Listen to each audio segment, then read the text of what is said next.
This is a tragedy that shocked the world.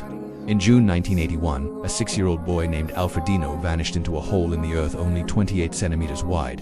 It wasn't just a fall. It was a 60-meter descent into a geometric nightmare. For 60 hours, the entire nation of Italy stopped. Workplaces closed, families gathered around TV sets, and even the president arrived at the scene. This wasn't just a rescue, it was the birth of reality TV through the lens of a slow-motion execution. Welcome to The Glitch. The most haunting detail of the Vermicino disaster was the audio.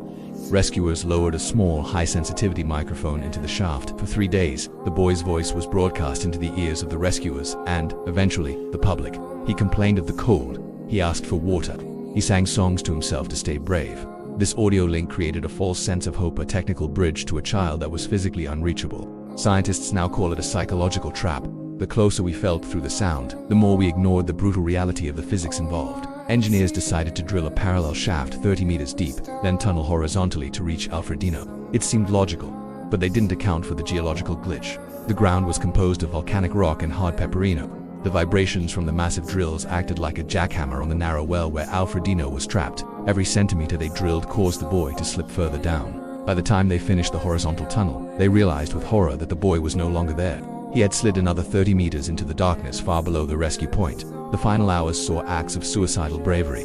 Angelo Licari, a man weighing only 50 kilograms, volunteered to be lowered. To fit in the 28 centimeters gap, he had to keep his arms above his head. He spent 45 minutes upside down, a position that causes brain swelling and heart failure in minutes.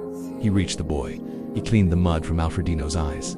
But the boy was wedged in a curve of the pipe. Licari tried to use a harness, but Alfredino's skin was too slippery from the clay. At one point, Licari tried to grab him by the wrists, but he heard the sound of a bone snapping. He had to make the most painful decision a human can make.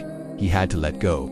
On the final morning, a cryogenic prober camera cooled by liquid nitrogen was lowered to the bottom. The screen showed a small white figure, perfectly preserved by the cold but lifeless. The well was filled with concrete, creating a 60-meter tomb. The Vermicino incident changed everything.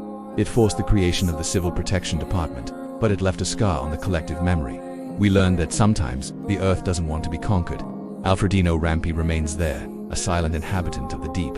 Subscribe to The Glitch. Don't look down.